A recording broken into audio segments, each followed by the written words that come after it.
Buenas tardes, gracias a todos por seguir acompañándonos en este curso de uso racional de antimicrobianos 2022, doctora Yelixa Castillo, y continuamos en mayo con distintas clases, distintos webinars, y para ello les presento hoy a la doctora Marbelis Hernández, quien nos va a presentar al conferencista del día de hoy. La doctora Marbelis Hernández es internista, infectólogo, es miembro de la Junta Directiva, la coordinadora académica de este ambicioso curso. Adicionalmente, fue ex jefe del Programa Nacional de VIH y les dejo con ella para que nos presente al conferencista de hoy. Gracias. Una vez más, les damos nuestra más cordial bienvenida. Gracias por acompañarnos en este webinar número 5 del curso Uso Racional de Antimicrobianos 2022, doctora Yelixa Castillo. Para nosotros, como Sociedad Venezolana de Infectología, es un gustazo poder contar con ustedes, realmente orgullosos de su participación. Esperamos que puedan seguir uniéndose a esta iniciativa que sin duda alguna nos hace estudiar, repasar tantos aspectos fundamentales en antibióticos. Hoy se va a conversar en relación a tratamientos combinados para infecciones por gérmenes multiresistentes, y este tema va a estar a cargo del doctor Mario Comegna. Para quienes no conocen a Mario, él es médico cirujano egresado de la Universidad del Zulia, posgrado de Medicina Interna de la Universidad Central de Venezuela, Hospital Vargas, posgrado de Infectología de la Universidad Central de Venezuela, Hospital Vargas, médico adjunto del Servicio de Enfermedades Infecciosas de dicho hospital, jefe de la consulta de VIH del Hospital Vargas de Caracas, además es adjunto en Clínica Ávila, es médico infectólogo de la Fundación Daniela Chapari 1113 en Caracas y además ha sido presidente de la Sociedad Venezolana de Infectología, gran amigo, colaborador siempre de la Sociedad Venezolana de Infectología en cada una de sus actividades. Hoy entonces vamos a mirar cómo la resistencia antimicrobiana sigue siendo un problema de salud pública, y es por ello que en el año 2020 la Organización Mundial de la Salud, dentro de una lista que cada día es más creciente en el número de gérmenes involucrados, define a la resistencia antimicrobiana como un problema sanitario urgente de dimensión mundial, donde una de las premisas y necesidades es, por supuesto, el desarrollo e innovación de nuevos antibióticos. La situación, como ellos bien han señalado, en el año 2021 es crítica, sobre todo en regiones marginadas y de pobreza, en aquellas situaciones donde hay crisis sanitaria, falta de agua o de servicios mínimos básicos en estas poblaciones. Sin embargo, se han encontrado también niveles de resistencia en países de ingresos medianos e ingresos altos y sin distinción de sexo, raza ni condición social. Es por ello que es una problemática global. Se estima que 700.000 personas mueren cada año de infecciones generadas por gérmenes multiresistentes, y es por ello que la Organización Mundial de la Salud ha establecido que hay algunas bacterias multiresistentes especialmente peligrosas, en hospitales, en hogares de cuidado crónico y ante pacientes que deben ser atendidos y que necesitan la colocación de dispositivos invasivos que utilizan ventiladores o catéteres intravenosos, han sido catalogadas de prioridad crítica para el desarrollo e innovación de nuevos antibióticos. Allí, Acinetobacter baumannii, Pseudomonas aeruginosa, resistentes a carbapenem y enterobacterias resistentes a carbapenem y productoras de BLE se encuentran.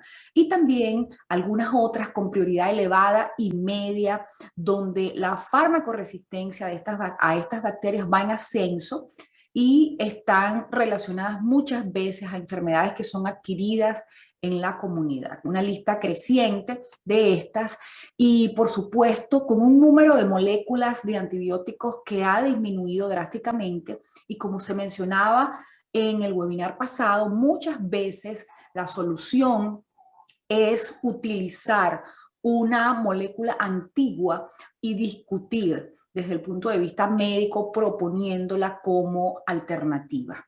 Es por ello que la Organización Mundial de la Salud ha establecido o señala que pueden haber muchas opciones en caso de gérmenes multiresistentes y entre ellos potenciar el efecto de las moléculas que ya existen a través de combinaciones para eludir la resistencia.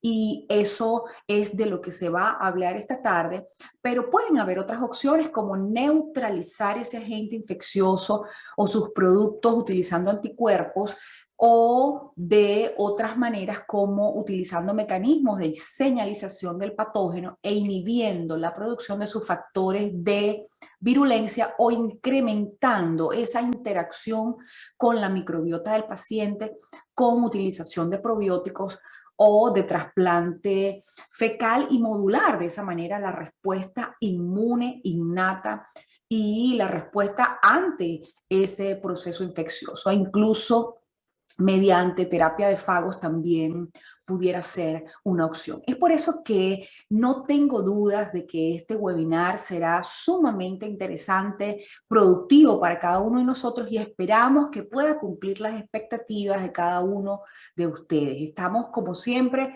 muy agradecidos con todos los presentes que nos ven en este momento o nos van a ver en diferido y por supuesto con Laboratorios Berens por ser alianza de la Sociedad Venezolana de Infectología en esta actividad.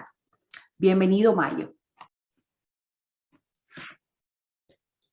Gracias a la Sociedad Venezolana de Infectología por la invitación al curso Uso Racional de Antimicrobianos año 2022, que lleva el nombre de la doctora Yelixa Castillo.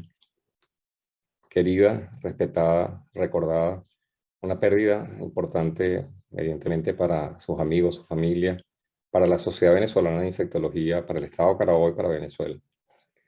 Este webinar va a tratar sobre tratamientos combinados para infecciones por gérmenes multiresistentes.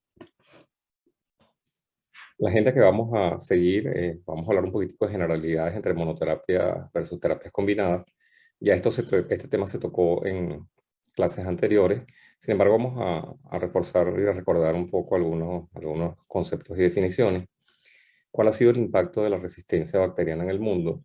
Sobre todo desde el punto de vista de mortalidad y tratamiento de las infecciones por gérmenes multiresistentes.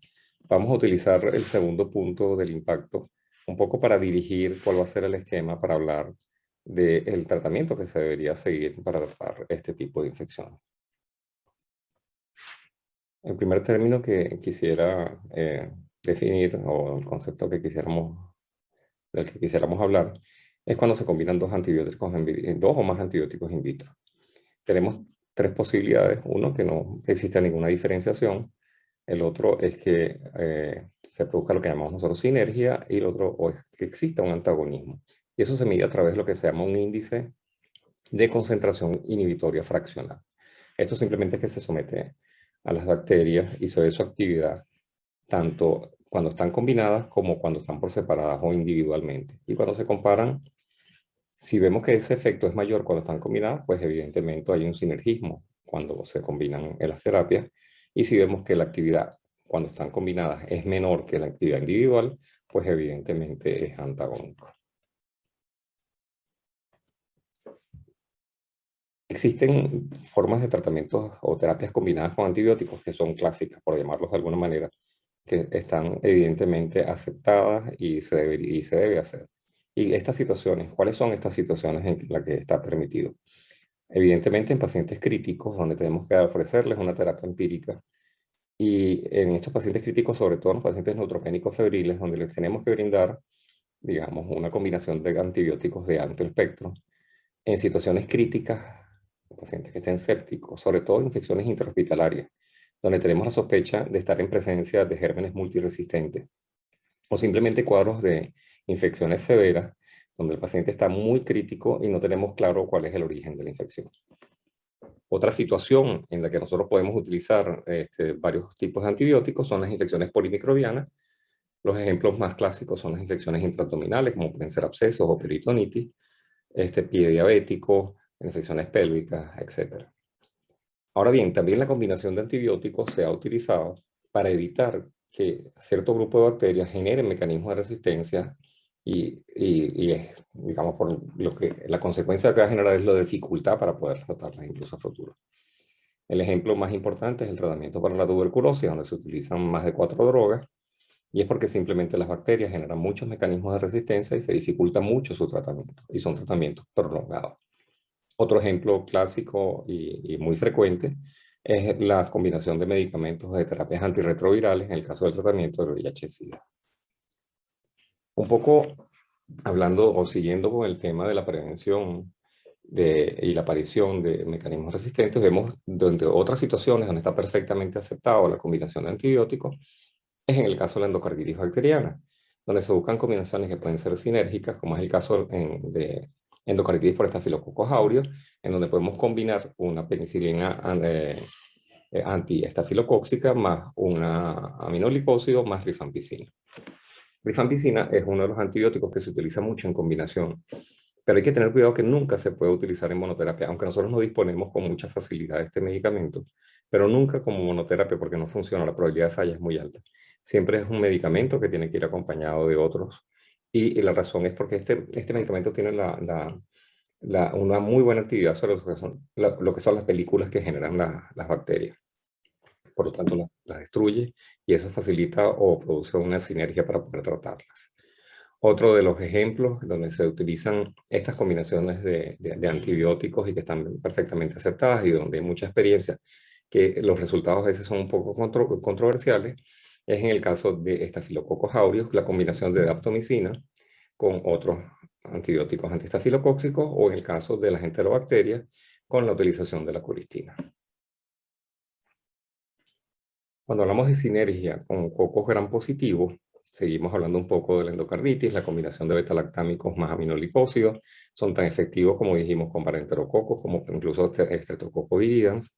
Otros ejemplos también, como acabamos de hablar, es en el caso de Staphylococcus aureus, con la combinación de estas penicilinas semisintéticas o vancomicina más el aminoglicósido. Fíjense que se insiste mucho con los cocos gram positivos, ya verán la razón por la cual se habla tanto de esto y se ha probado y se ha estudiado tanto sobre esto. En el caso de los bacilos negativos tenemos combinaciones sinergísticas, sobre todo para el tratamiento de pseudomonas, sobre todo pseudomonas aeruginosa, que es con la combinación de penicilinas antipseudomónicas o incluso cefalosporinas antipseudomónicas acompañados de un aminoglicósido. Y evidentemente en el caso de las enterobacterias, sobre todo las productoras de beta-lactamasa, en donde existen antibióticos donde está combinado el beta-lactámico más un inhibidor de las beta-lactamasas, como es las combinaciones en donde tenemos en el otro brazo ácido clavulánico, sulbactam o incluso el tazobactam. Ahora, vamos a hablar un poquitico de lo que es el impacto de la resistencia bacteriana en el mundo. Vamos a hablar de un trabajo sumamente importante, que, bueno, digo importante por la magnitud del tamaño del trabajo, que salió publicado este año en enero del 2020 online en The Lancet. Aquí se hizo como un análisis solamente de un año, del año 2019, en donde se estimaron las muertes y los años ajustados por discapacidad atribuibles y asociados a la resistencia antimicrobiana. Aquí utilizan dos términos, uno que es atribuibles, que está claramente, digamos, relacionada a la muerte con la bacteria resistente, y el asociado, es que la persona pudo haber tenido una infección bacteriana y pudo haber estado relacionado, pero no es 100%. Se estudiaron 23 patógenos, 88 combinaciones de fármacos patógenos. Se realizó en 204 países y territorios en el año 2019. Se revisaron 471 millones de registros o aislamientos, un número de una magnitud, digamos, bastante alta, y se estimó que 4.950.000 muertes estuvieron asociadas a resistencia bacteriana. Y de estas, prácticamente 1.300.000 de estas muertes, 1.270.000 para ser un poco más específico, fueron atribuidas a la resistencia bacteriana. Ahora, ellos utilizaron diferentes esquemas para poder hacer el análisis: número de muertes relacionadas a infección, proporción de muertes relacionadas al síndrome infeccioso, proporción de muertes por síndrome infeccioso y patógeno, y porcentaje de muertes en un determinado patógeno resistente al antibiótico. Ya vamos a ver un poquitico cómo es la dinámica. Aquí estamos simplemente con un cuadro donde se ven los diferentes, digamos, áreas geográficas del mundo. Vemos que los que tienen un índice mayor, con tasas de alrededor de 27.3 por cada 100.000 habitantes, es sobre todo en la zona de África, sobre todo África subsahariana, en la parte occidental de África. Y un poco la explicación es que simplemente tienen dificultades, y una de las grandes dificultades que tenemos con resistencia bacteriana es no contar con laboratorios con la suficiente capacidad para poder hacer estudios de resistencia lo suficientemente confiables y fidedignos. Y los que menos tenían, o menos tuvieron en este estudio, con una tasa de 6.5 muertes por cada 100.000 habitantes, fue la zona de Australia, o lo que llaman Australasia. Ahora, evidentemente, siendo un estudio de tal magnitud, tiene sus limitaciones, tiene un poco de sesgo. Uno es que se combinaron datos procedentes de diferentes proveedores o diferentes personas que aportaron datos.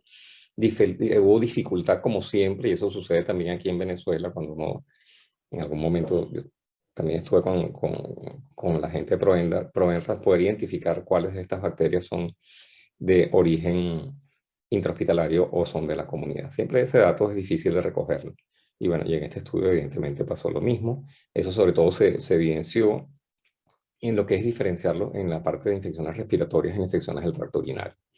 Y la otra cosa es que no todos los laboratorios a nivel mundial tienen los mismos estándares y entre susceptibilidad y resistencia, y eso también pudo haber generado cierto grado de dificultad. Ahora bien, este es digamos, lo que nosotros podríamos considerar como más interesante, y vamos a ver qué germen y qué patrón de resistencia tenían y cuántas muertes generó. Fíjense que lo que más generó muertes durante el año 2019 fueron los estafilococos aureus resistentes a meticilina. Fíjense que generaron 121 muertes, estuvieron atribuibles a este patógeno con este patrón de resistencia. Esto es importante porque fíjense que siempre se habla mucho de cuáles serían las combinaciones importantes para poder tratar los estafilococos resistentes a meticilina. Después los 6, digamos, o las 6 bacterias y su patrón de resistencia generaron más muerte. Fíjense que fue la tuberculosis. Tuberculosis es un problema de salud mundial. Yo siento que es la gran olvidada, pero fíjense que está dentro de las patologías que más muertes genera a nivel mundial. Y existe un gran problema a nivel de resistencias con las micobacterias. No solamente las tuberculosas, sino las no tuberculosas. No vamos a tocar este tema en esta charla, porque evidentemente esto nos llevaría prácticamente una charla completa. Entonces, tuberculosis multidrogo resistente, excluyendo las XDR. Luego las Escherichia coli son, digamos, las que más genera problemas dentro de las enterobacterias, tanto las resistentes a las cefalosporinas de tercera generación, como las Escherichia coli, que ya está aquí en cuarto lugar, resistentes a la fluoroquinolona. Fíjense, si buscamos aquí en el cuadro, tienen por un lado las bacterias, por lo menos tienen el Staphylococcus aureus, y aquí ven que es resistente a meticilina, generó 121 muertes ese año.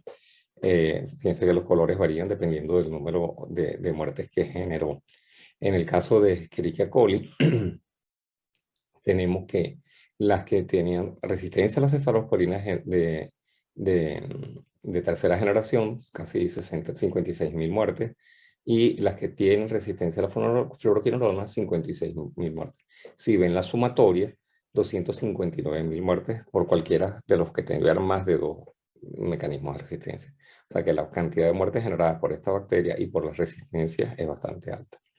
Vemos aquí la Acinetobacter baumannii resistente a los carbapenem. Vemos que también está por arriba de los 57.000 muertes en ese año.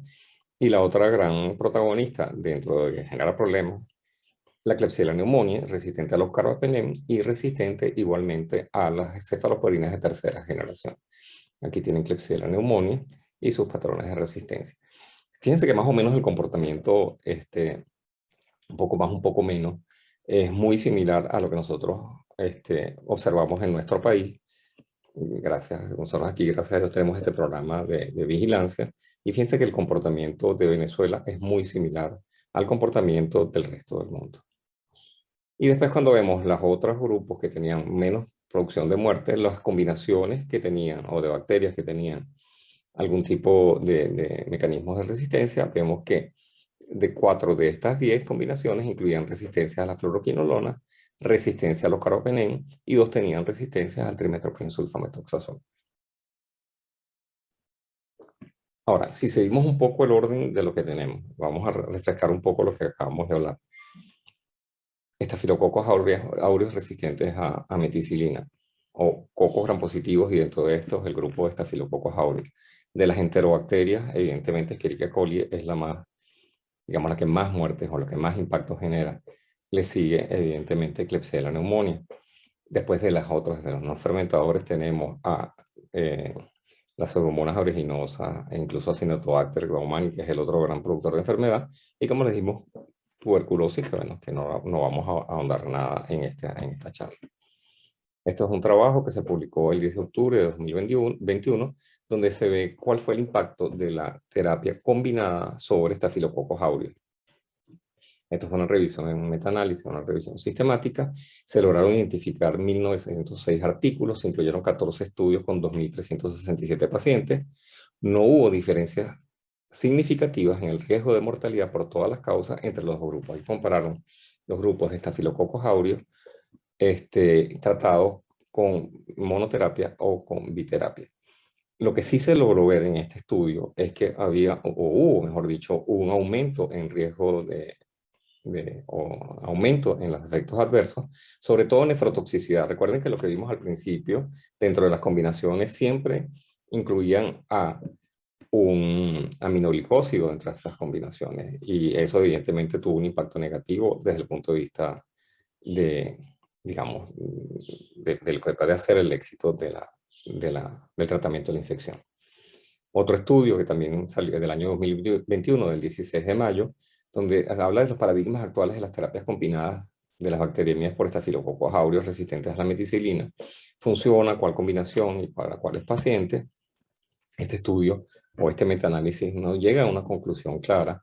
Lo único que dice que no hay que ser tan rígido, que eventualmente no es que siempre que uno los vaya a tratar tiene que tener esquemas que tienes que mantener en el tiempo y siempre tienen que ser iguales. Incluso permite hasta la flexibilidad de comenzar con unas terapias de inducción que son mucho más, digamos, más fuertes, como puede ser una combinación, y después de tener de alguna manera resultados del antibiograma y saber cuál es la susceptibilidad de las bacterias, pues uno debe eventualmente pasar de biterapia a monoterapia. Permite un poco la flexibilidad. Esto es un poco lo que es el arte de la medicina. En función del conocimiento, pues de alguna manera poder modificar estos esquemas. Pero tampoco se vio que existe una evidente, digamos, beneficio de las terapias combinadas sobre las monoterapias.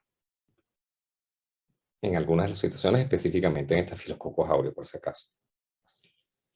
Este año, en marzo del 2022, sale publicada unas guías de la IDSA, que es la Sociedad Americana de Enfermedades Infecciosas, sobre infecciones gram negativos. Ellos se enfocaron mucho en lo que son enterobacterias productoras de beta-lactamasa, o las beta-lactamasas de espectro extendido o expandido, enterobacterias resistentes a carbapenem y pseudomonas aeruginosas con resistencia o que son de difícil tratamiento. Ellos en esta publicación trabajaron un poco con una dinámica que son preguntas y respuestas.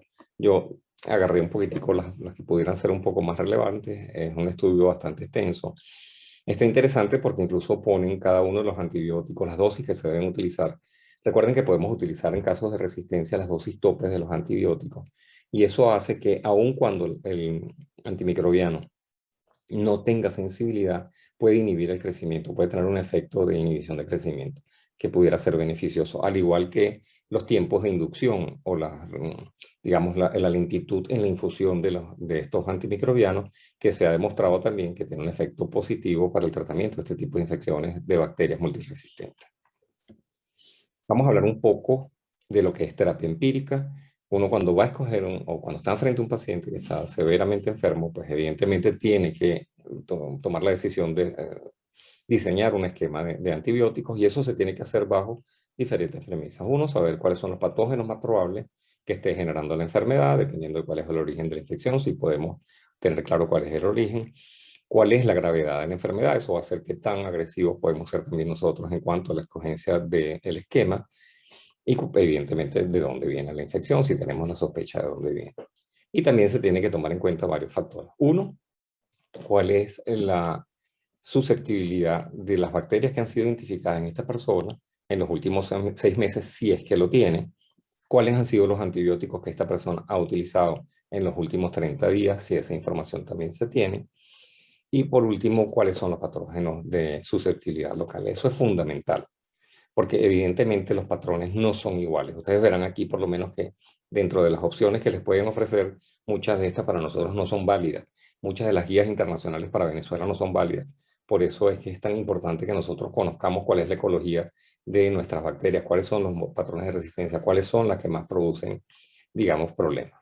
Y eso es un tema que se ha tocado mucho en este curso de resistencia antimicrobiana. Un poco para trabajar con las metalaclamasas de espectro expandido, ya se tocó también este tema anteriormente. La primera pregunta, siempre empezamos de menor a mayor y ellos ponen como menor siempre son cistitismo complicada, que es la infección, digamos, que podríamos considerar como más frecuente y que en teoría pudiera ser más fácil de tratar. Si estamos en presencia de este patrón de resistencia a las enterobacterias, pues de alguna manera podemos tratarlas con otras alternativas, como puede ser nitrofurantoína o el trimethoprim-sulfa-metoxazol. Eso serían lo más indicado. Amoxicilina cioclavulánico, aminoglicósico con una sola dosis o incluso la fosfomicina oral en una sola dosis de 3 gramos está indicado según estas guías solamente para las Escherichia coli. Y con esa sola dosis pues debe ser suficiente. En los casos de infecciones urinarias, digamos ya más complicadas, definitivamente ya es una infección mucho más severa, las indicaciones serían los carbapenem en cualquiera de sus presentaciones disponibles, por ejemplo, en el caso de nosotros, ertapenem, que es bastante costoso, imipenem o meropenem, y si la susceptibilidad no nos permite, podremos utilizar quinolonas o trimethoprim-sulfa-metoxazol. Nosotros vemos que dentro de estas beta-lactamasas de espectro expandido, también tenemos otras enzimas que usualmente pueden acompañarlas, que también neutralizan otro tipo de antibióticos, como es el caso de las quinolonas sobre todo. Esto es redundar, esto se ha hablado mucho, en Venezuela tenemos serios problemas de resistencia a quinolonas y trimethoprim-sulfa todavía, bueno, se pudiera algo rescatar por su poco uso, pero también está bastante comprometida.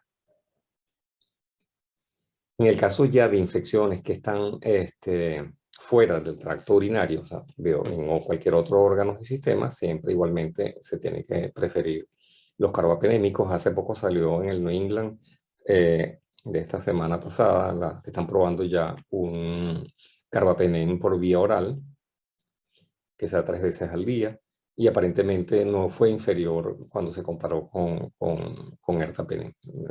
Ya estamos llegando también a...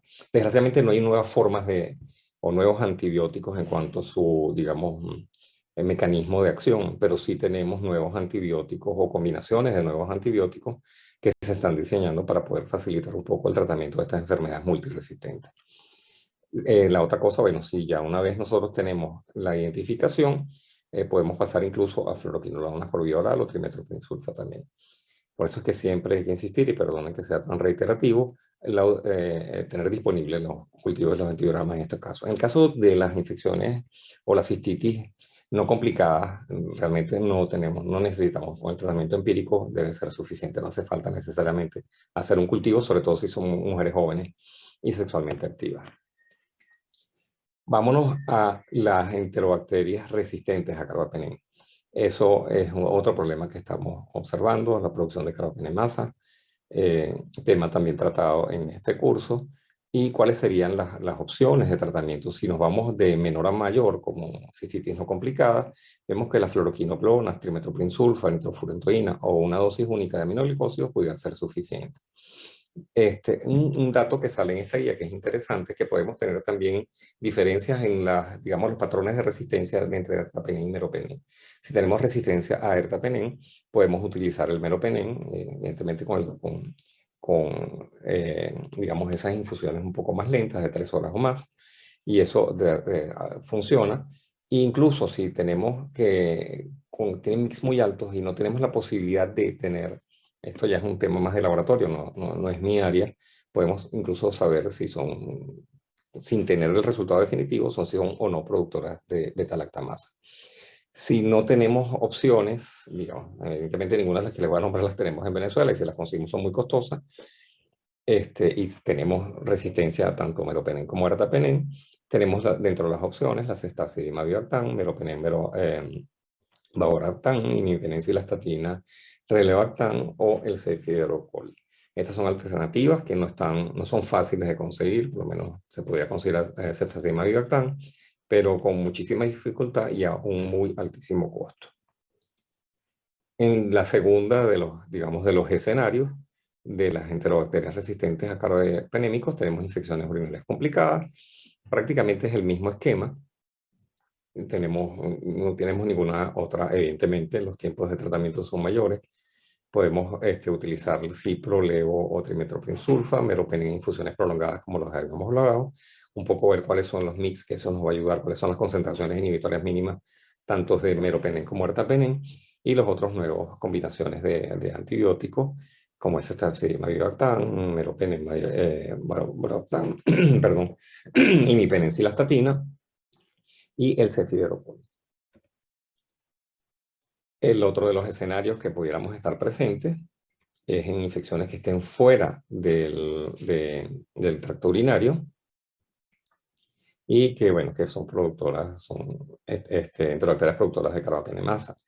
El meropenem en infusión prolongada es el tratamiento de elección, sobre todo las infecciones están fuera del tracto urinario, y si no tenemos disponibilidad o los mix son sumamente altos, pues podemos pasar a estas nuevas drogas que también tenemos, que acabamos de comenzar. Fíjense que se repite en todos más o menos el mismo esquema de antibióticos. ¿Cuáles son los antibióticos preferidos en tratamiento fuera resistentes al ertapenem como a meropenem? Ya como les dije, pasamos a estos nuevos antibióticos que desgraciadamente en nuestro país no están disponibles, que son las combinaciones con estos inhibidores. Ahora, ¿cuáles serían los derivados de la tetraciclina? ¿Cuál sería, en este caso, tigecyclina, que es una de las que nosotros tenemos disponibles en Venezuela? Y la erabaciclina, que evidentemente no las tenemos, pero son tetraciclinas que están disponibles sobre todo para el tratamiento de estas infecciones multiresistentes. Y sobre todo nosotros las utilizamos para resistencia a beta-lactamasas de espectro expandido. Pero sí, la pregunta que nos hacemos, ¿tiene alguna cabida dentro del tratamiento de enterobacterias resistentes a carbapenem, perdón? En teoría sí funcionarían, pero lo que no se recomienda es usarlos como monoterapia. Y sobre todo si son infecciones severas y sobre todo si son infecciones que ya han pasado al torrente sanguíneo, o sea, ya el paciente está con bacteremia, lo ideal es combinarlos, no usarlos como una terapia o como monoterapia. ¿Cuál es el papel de la combinación en estas infecciones? Las terapias antibióticas combinadas, se lo voy a leer textualmente, es decir, de uso de un beta-lactámico en combinación con un aminoglicosio, fluoroquinolona o polimixina, no se recomienda en forma rutinaria para el tratamiento de las infecciones causadas por estas bacterias o enterobacterias resistentes a carbapenemasa. Si tienen sensibilidad, pudieran utilizar la monoterapia. Recuerden que la combinación aumenta las toxicidades y efectos adversos, pero siempre existen salvedades como las que acabamos de nombrar. Definitivamente no hay una forma tajante o clara de cuándo utilizar monoterapia o biterapia. Es muy cambiante y esas modificaciones van a depender mucho, no solamente de la resistencia a la bacteria, sino su identificación y la severidad de la enfermedad. Gran problema pseudomonas aeruginosa, pero fíjense que dentro de lo que es el problema a nivel mundial, pues no son, digamos, las que podríamos considerar como más frecuentes, pero sí es un dolor de cabeza cuando estamos frente a una pseudomonas aeruginosa multidrogo resistente. ¿Cuáles son las recomendaciones? Pues evidentemente si tenemos, podemos utilizar los tradicionales, como puede ser las penicilinas antipseudomónicas, como piperacilina tazobactam, o las cefaloporinas antipseudomónicas, como ceftazidime y cefipima, o incluso el Asternan, y también podemos utilizar los carbapenémicos como una primera instancia. Si estamos en presencia de que estas pseudomonas son resistentes a las carbapenem, pero son sensibles a los beta-lactámicos, la elección tiene más actividad. Lo que uno debería escoger es definitivamente los beta-lactámicos y los tradicionales, y se puede hacer con infusiones prolongadas a dosis tope y puede funcionar bastante bien. En el caso de pacientes con enfermedades moderadas o graves que tienen un mal control de la fuente y son pseudomonas que son resistentes a los carbapenémicos, pero susceptibles a los betalactámicos tradicionales, el uso de los nuevos betalactámicos, que no disponemos en Venezuela, evidentemente, como es el ceftolazone tazobactam, ceftriaxone avibactam y penicilestatina relebactam, son también opciones que parecen o son bastante razonables para utilizarlas. Esto sobre todo en los casos que son más graves. ¿Cuáles son los antibióticos preferidos para la cistitis no complicada para pseudomonas resistentes o multidrogo resistentes? Vamos a un nivel bastante más alto. Son los mismos ceftolozane tazobactam, ceftazidime avibactam y mepenicilestatina relebactam, a una sola dosis única de un aminoglicosio, que sería la opción que nosotros eventualmente podríamos tener como una opción para este caso de infecciones únicas, por cistitis no complicada por los pseudomonas. ¿Cuáles serían los antibióticos para pielonefritis e infecciones urinarias complicadas? En este caso tenemos que ir a ese nivel de combinaciones de cefalosporinas con inhibidores o de carbapenem con inhibidores. En el caso de infecciones del tracto, de infecciones fuera del tracto urinario, prácticamente volvemos otra vez. O sea, tenemos la necesidad en Venezuela primero de poder identificar en la mayoría de los laboratorios este tipo de resistencia. Y dos, tener la posibilidad de tener disponible este nuevo grupo de antibióticos o combinaciones de antibióticos que definitivamente son la alternativa para tratar este tipo de infecciones. Igualmente sucede para aquí en esto lo que se dice, o la pregunta que se hacen es cuál es el papel de la terapia antibiótica combinada, que es un poco lo que estamos hablando en esta charla, para el tratamiento de las infecciones causadas por pseudomonas con resistencia a múltiples drogas. La recomendación no se recomienda en forma rutinaria. Claro, aquí hablamos de combinaciones dentro del mismo antibiótico que están reforzados con estos otros inhibidores, como es el caso de las que ya nombramos hasta el cansancio, que las tienen ahí en la lámina. Bueno, un poco el mensaje final es que, como les dije anteriormente, en Venezuela no estamos, o sea, el patrón o el comportamiento de nuestras bacterias es muy similar a lo que fue o que es el comportamiento en el resto del mundo. Vamos a estar en presencia de una rebaudización de la resistencia por el mal uso de antibióticos o el uso irracional de antibióticos, sobre todo después de la pandemia de la COVID-19, que eso nos va a pasar factura y eso va a ser un daño colateral importante. Tenemos que insistir en la necesidad de tener laboratorios especializados para poder identificar todos estos mecanismos de resistencia, hacer estudios, cursos o charlas o educación médica continua para poder transmitir esta información y que la gente la maneje con bastante precisión y evidentemente tener antibióticos de última generación para poder tratar a nuestros pacientes. Muchísimas gracias. Estamos a la disposición para intentar responder preguntas a respuestas que probablemente no tengamos claras. Pero aquí estamos y vamos a intentarlo. Muchísimas gracias.